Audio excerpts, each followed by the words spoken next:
The pain bloomed sharp and fast as Kareem's fist landed in my stomach.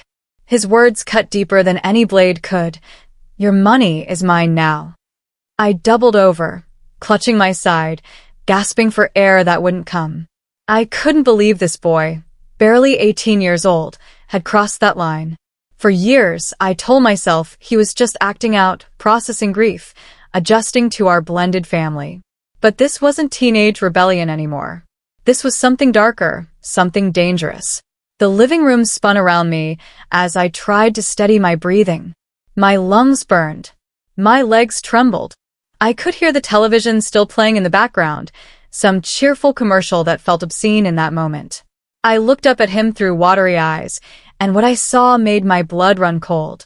That smirk on his face, that satisfied gleam in his eyes, chilled me more than the physical pain radiating through my body. He stood there waiting for my reaction, feeding off my weakness like some kind of predator. When I married Idris 2 years ago, I genuinely believed I was marrying into love and stability. He was kind, thoughtful, steady as a rock when my world had felt so uncertain. A widower with one son, just like I was a widow with one daughter. It felt like fate bringing two broken families together to heal as one. Kareem seemed quiet at first, even polite during our courtship period. He'd nod when I spoke, help carry groceries from the car, say thank you when I cooked his favorite meals. I thought we'd bond eventually, given time and patience and genuine effort. But the moment that ring slid onto my finger at our small ceremony, everything changed overnight. The mask slipped away completely, and suddenly, he turned cold, calculating, watching me with eyes that held nothing but pure contempt.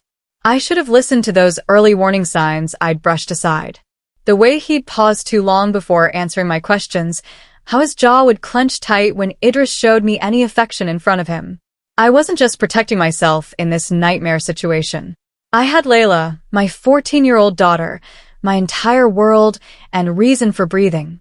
She witnessed everything that happened in our house, absorbed every bit of tension like a sponge. She watched Kareem's sudden tantrums, the doors he slammed hard enough to rattle the walls and shake picture frames. She heard the whispered insults he'd mutter under his breath whenever Idris left the room for even a moment.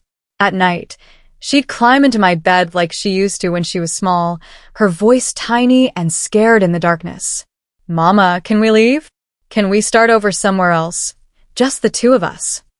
Each time, I'd stroke her hair and promise her things would improve with time. I told her families took time to blend properly, that Kareem just needed more adjustment period to accept us. I told her love would win eventually if we stayed patient. But standing there after that punch, pain still radiating through my abdomen, I finally admitted the terrible truth to myself. Kareem didn't want my affection, my respect, or peaceful coexistence with our family. He wanted my bank account, plain and simple, nothing more complicated than greed. Somehow, he discovered I had substantial savings, money I'd carefully built over 15 years of freelance graphic design work and small side businesses I'd run from home. Money I'd scraped together during my first marriage, penny by penny, money that represented my security and hard-won independence. To him, it was his inheritance, even though I was very much alive and healthy. The way he stared at me sometimes made my skin crawl with disgust. It was predatory, calculating, like a wolf watching a wounded deer struggling in deep snow. He'd scroll through his phone at dinner, occasionally glancing up to gauge my reactions to his provocations. I caught him rifling through mail addressed to me, financial statements I thought I'd hidden well enough in my bedroom drawer. His obsession wasn't normal teenage greed or even typical entitlement. When I finally worked up the courage to tell Idris about the punch, he completely froze in place. His face went blank, like his brain couldn't process what I'd just said to him. Then came the excuses, flowing so easily I wondered if he'd practiced them in his mind. "He's just stressed about university applications," Idris said, his voice pleading with me to understand. "You know how teenagers get during senior year." He brushed it off like a boyish tantrum, nothing serious, nothing to genuinely worry about at all. His love for his son had created this massive blind spot where he couldn't see the real danger standing right in front of him. He actually begged me to be more patient, to try harder, to understand Kareem's perspective better. I felt completely betrayed, standing in my own home with a bruise forming dark purple on my stomach, being told I wasn't understanding enough of my attacker. That conversation broke something fundamental inside me that had always trusted Idris completely. Something that could never be fully repaired between us. After realizing his father wouldn't punish him for anything, Kareem grew incredibly bold and reckless. My car tires were slashed one Tuesday morning before work, all 4 of them flat. My purse disappeared from the kitchen counter where I'd set it, only to turn up dumped in the backyard hours later, contents scattered and ruined by sprinkler water. Groceries I'd purchased with my own money mysteriously spoiled overnight in our refrigerator, the temperature dial turned all the way up to its warmest setting. My favorite coffee mug, a handmade gift from Layla years ago, shattered on the floor in pieces. Small amounts of cash disappeared from my wallet regularly. And always, that look in his cold eyes silently asking, "What are you going to do about it?" Each incident was small enough to deny convincingly, calculated enough to avoid leaving clear proof of sabotage. Idris would suggest I was being forgetful, stressed from work, imagining connections that weren't really there between these incidents. But I knew better than that. I started documenting everything meticulously in a hidden notebook, dates and details carefully recorded. One humid evening in late summer, I found myself crying in our backyard, trying to hide my tears behind the garden shed where nobody could see. My neighbor Amina, a kind woman in her 60s with warm eyes, caught me there. She approached carefully, handed me a tissue from her pocket, and sat beside me on the grass without asking permission. Then she leaned in close and whispered something that made my blood turn to ice in my veins. "You're not the first woman to struggle with Kareem like this. His mother left because of him years ago." My whole body went completely numb with shock. The sweet, tragic story Idris had told me about his late wife dying young from a terrible illness? Complete fabrication, a convenient lie.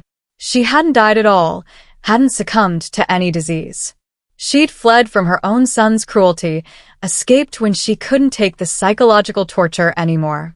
Amina knew because she'd been their neighbor for many years, had witnessed everything unfold firsthand. She'd watched that poor woman pack her car in tears one night and drive away. And now, I was her direct replacement as Kareem's chosen target for his rage. Everything escalated dramatically the night Layla came home shaking like a leaf in the wind. Her face was deathly pale, her eyes wide with genuine fear I'd never seen before. Kareem had cornered her in the upstairs hallway while I was cooking dinner downstairs, deliberately blocking her path with his larger body. He demanded she hand over her phone immediately, right then and there without explanation. When my brave daughter refused his demand, he'd shoved her backwards so violently that she slammed into the wall, leaving a visible dent in the plaster and paint. I wanted to scream until my throat bled raw. I wanted to throw him out of our house that very second with his belongings scattered after him. But Idris was working late at the office, and some deep instinct told me confronting Kareem alone would be genuinely dangerous for both of us. Instead, I pulled Layla into my arms tightly, both of us trembling against each other. I checked her carefully for injuries, found a dark bruise already forming on her shoulder blade. That moment crystallized everything for me with perfect clarity. I absolutely wasn't waiting anymore for things to magically improve on their own. I started methodically documenting every single incident with careful precision. I photographed the bruises on my stomach and Layla's shoulder using my phone with timestamps enabled for proof. I took screenshots of threatening text messages Kareem sent from unknown numbers, thinking I wouldn't recognize his distinctive writing style and word choices. I bought a small notebook and hid it in the laundry room behind the detergent bottles on the highest shelf, recording dates, times, witnesses present, and exact quotes of what he said. I didn't know exactly what my endgame would be yet, what final result I was working toward. But I understood I desperately needed solid evidence that couldn't be dismissed or explained away. Kareem thought he was completely untouchable, protected by his father's blind love and his own careful manipulation skills. I was methodically proving him wrong, piece by piece, day by day. Because predators always slip up eventually, especially when they think their victim is weak, broken, and defeated beyond fighting back. They get careless, overconfident, drunk on their own power. I was counting on that inevitable mistake he'd make. One ordinary morning, I logged into my banking app to check our household account balance and completely froze in shock. Money was missing, thousands of dollars just gone into thin air. I scrolled through the recent transactions with shaking hands, seeing withdrawals I never made, purchases I never authorized at stores I'd never visited. Kareem had somehow stolen my debit card information and systematically drained the account over several weeks. When I confronted him in his bedroom, my voice shaking with barely controlled rage, he just leaned back casually in his gaming chair and grinned at me like this was funny. "What are you going to do about it? Tell Dad? He'll believe me over you every single time, stepmother." His confidence was absolute, sickening, built on years of getting away with everything. My chest burned with fury, so intense I thought I might explode right there. Every muscle in my body tensed with the desire to scream at him. But instead of screaming or crying like he clearly expected me to, I forced myself to smile back at him calmly. That smile clearly confused him, broke his script, which was exactly what I wanted in that moment. About a week later, Kareem finally made a critical mistake that would cost him dearly. He screamed at me in the kitchen during dinner preparation, his voice full of venomous hatred. The insults he hurled were cruel, personal, specifically designed to destroy and humiliate. He called me a gold-digging witch, a pathetic replacement for his real mother, a manipulative snake who'd trapped his father. His voice was loud enough that Idris, who'd been upstairs in his home office working, came rushing down the stairs 2 at a time. My husband caught the tail end of Kareem's vicious rant, heard the pure malice dripping from every word his son spoke. For the very first time since I'd known him, real doubt flickered visibly in Idris's eyes. He looked back and forth between us, his face confused and deeply hurt, processing what he'd just witnessed with his own ears. Kareem realized immediately what had happened, how badly he'd miscalculated. His expression shifted rapidly from anger to something more desperate, more panicked about consequences. He knew his father's protective shield had just developed its first significant crack, and that crack would only grow wider. I woke at exactly 2 in the morning to the distinctive sound of my bedroom door creaking open very slowly. My eyes adjusted to the darkness gradually, and absolute terror gripped me completely. Kareem stood there in the doorway, perfectly still, a kitchen knife glinting in his right hand. Moonlight from the window caught the blade's sharp edge. He didn't move forward into the room, didn't speak a single word, just stood there breathing heavily in the darkness. My heart pounded so violently, I thought it would wake Idris sleeping peacefully beside me, but somehow he stayed deeply asleep through everything. I didn't move a single muscle, barely allowed myself to breathe at all. We stayed frozen like that for what felt like hours, but was probably only 2 or 3 minutes. The silence was deafening, oppressive, filled with unspoken threats.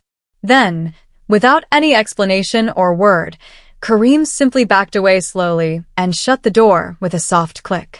I lay awake the entire rest of that night, trembling under the covers, wondering what had just happened and what it meant for my safety. Had he been planning to hurt me? Was it just psychological torture? I'd never know for certain.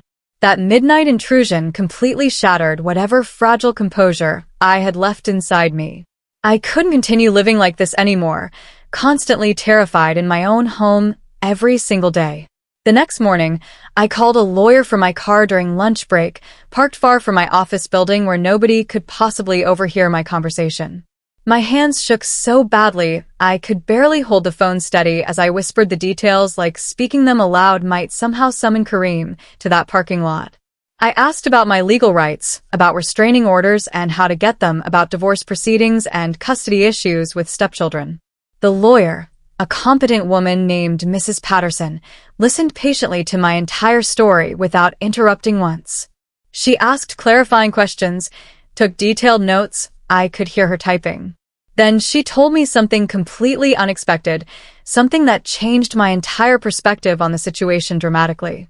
Based on what you're describing to me, You may have considerably more power and options than you currently think you do in this situation. Let me explain what I've found. Mrs. Patterson explained something I'd never known about my own household finances. Idris had a substantial life insurance policy through his work, something he'd set up years ago after his first wife left. She'd pulled public records and discovered something genuinely shocking to me. The sole beneficiary listed on that policy was me, not Kareem at all. Idris had changed it after our wedding, making me the primary beneficiary without ever mentioning it to me.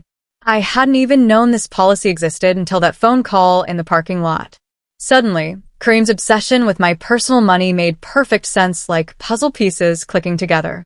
He'd probably found out about the insurance policy somehow, maybe snooping through his father's papers, and realized he'd been essentially cut out of a significant inheritance.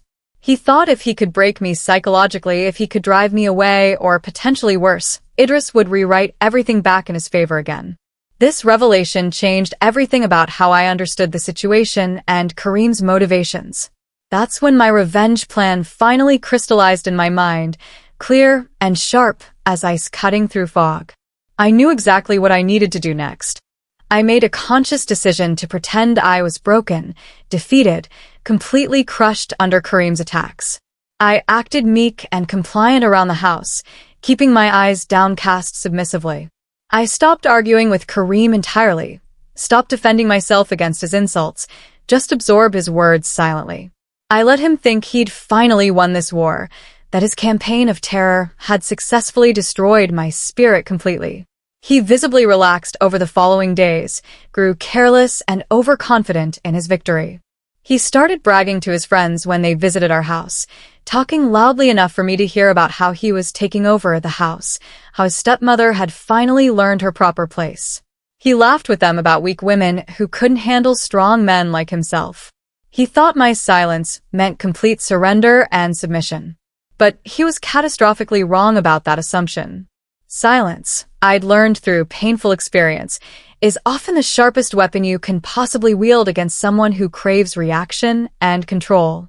Let them think they've won while you sharpen your real knives in the darkness.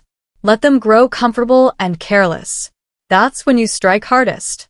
I bought a small hidden camera online, disguised as an ordinary desk clock, and carefully placed it on the living room bookshelf between some books. Kareem walked past it dozens of times without noticing anything suspicious about the new decoration. Within just 3 days, I had captured absolutely damning footage that exceeded my expectations. Him rifling through Idris's desk drawers searching for important documents, stealing cash directly from my purse when he thought nobody was watching him, screaming threats at Layla when I was supposedly at the grocery store shopping.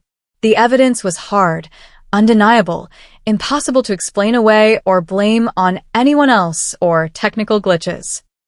I sat in my locked car after work one evening, replaying the videos on my phone, my hands shaking with a mixture of fear and triumph.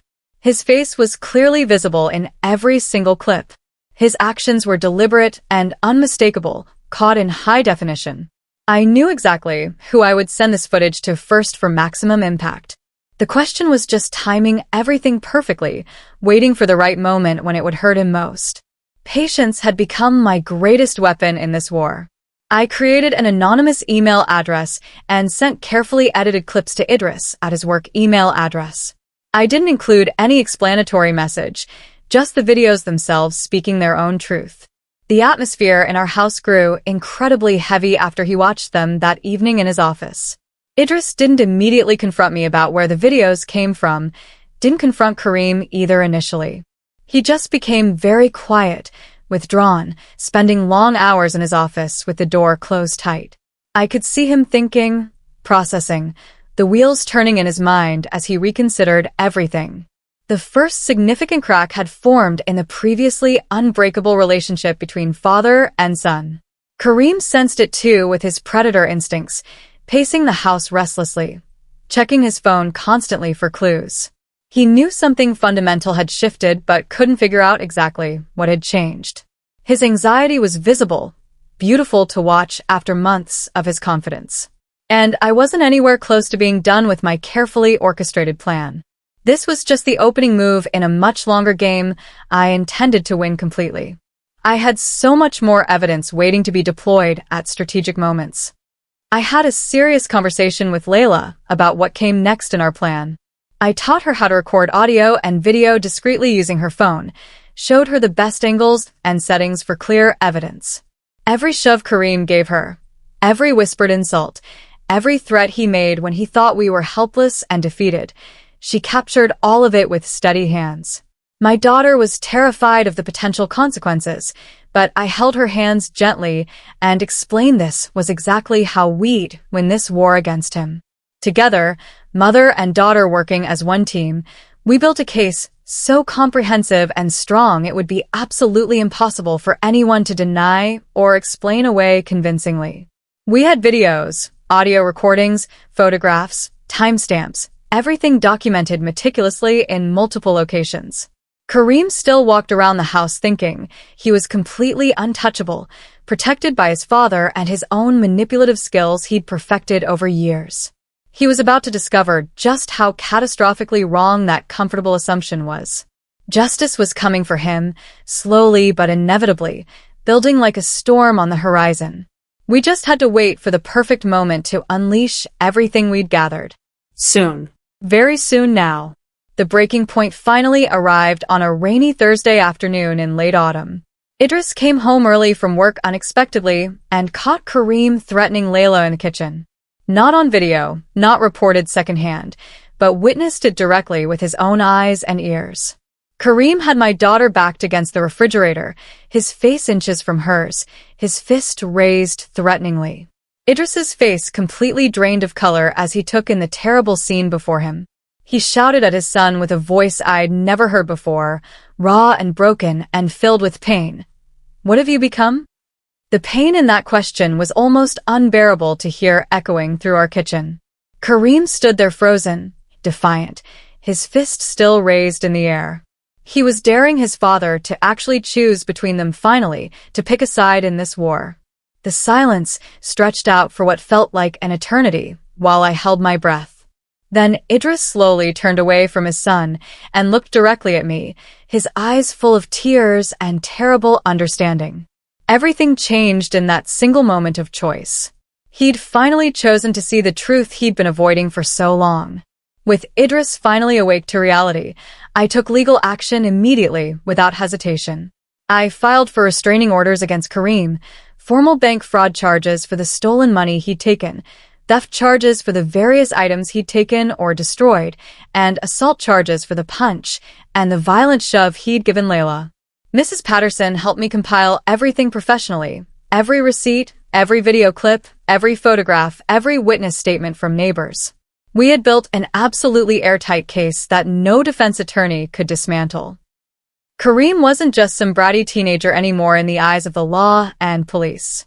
He was a criminal with documented evidence of multiple serious offenses over an extended period.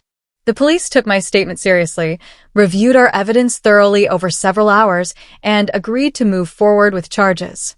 But even facing serious legal consequences, Kareem's fury hadn't finished burning yet.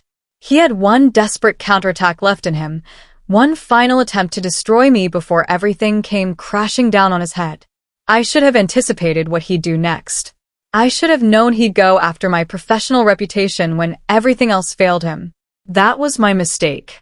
Kareem showed up at my workplace the next morning, storming through the office doors like a hurricane of rage. He started screaming accusations in front of my coworkers and clients sitting in the lobby.